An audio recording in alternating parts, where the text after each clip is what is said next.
Most tattoo advice tells you what or what not to get. Nobody really talks about what you want the tattoo to do for you. And I think that's the reason that so many people get tattoos that they end up feeling disconnected with. Not necessarily because they don't love the design, but because they never really clarified the intention. There's a subtle and simple distinction that I've started using that I think changes the whole conversation. And once you hear it, you won't be able to unhear it. After years of tattooing grandmas, their grandkids, corporate executives in very serious meetings, plumbers, parents, first timers at 60, I've noticed something. The tattoos that people love for decades and the ones that people slowly grow to resent, the difference usually isn't the design, it's what they wanted the tattoo to be for them. Some people want their tattoos to feel like them when they get it and in the future, across time, across different versions of themselves. They want to be able to look at it and see themselves still. Others want their tattoos to mark a specific moment of who they were in that moment, like a time capsule, so they can look back on that memory fondly. Both are completely valid ways to collect tattoos, but they do require different approaches. I call these the mirror and the scrapbook. A mirror tattoo is meant to reflect you, not just who you are right now, but across the changing self. You get it at 19 and it still feels like you at 45. That's not an accident. That's design with intention. Mirror tattoos work best when the symbol is durable and elastic. It's meaning that meets you where you are right now, but it's also a container that can hold your growth. I'll use myself as an example.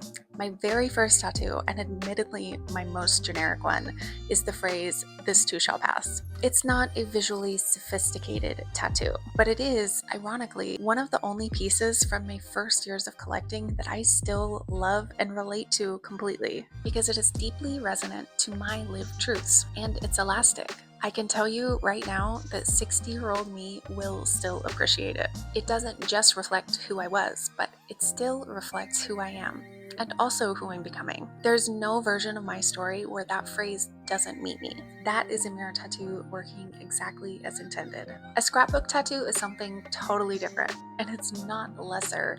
It's just working from a different intention. Scrapbook tattoos are like time capsules. They're meant to capture the fleeting self. It marks a version of you at a specific season, moment, or chapter in your life. The summer you backpacked through Europe, the month that changed everything, the inside joke that held you and your best friend through something really difficult. Scrapbook tattoos aren't meant to represent your future self. They're meant to represent the self that you were. And when you understand that, you can collect them freely without the pressure of asking, will I still love this in 20 years? And you love it because of what it was, not necessarily what it becomes. But here's the most important part. You don't have to be one kind of collector.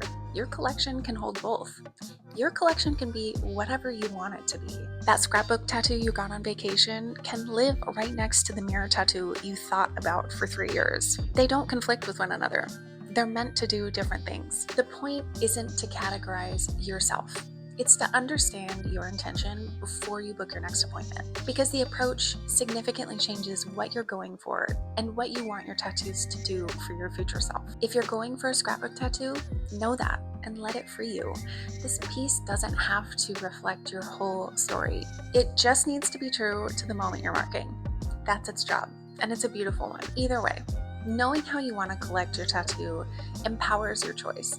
It changes how you view the design and also sets you up for how you may feel about it later. If you want to go deeper on this, I built the permanence profile. It helps you understand how you relate to permanence and the changing self. It's 3 variables, about 5 minutes, and it gives you a clearer picture about how you relate to tattoos over time. And in the next video, I'm going into something deeper that connects directly to this. The difference between a tattoo that appeals to you and one that actually resonates, because those two things are not the same, and the gap between them is where a lot of regret ends up living. Subscribe so you don't miss it.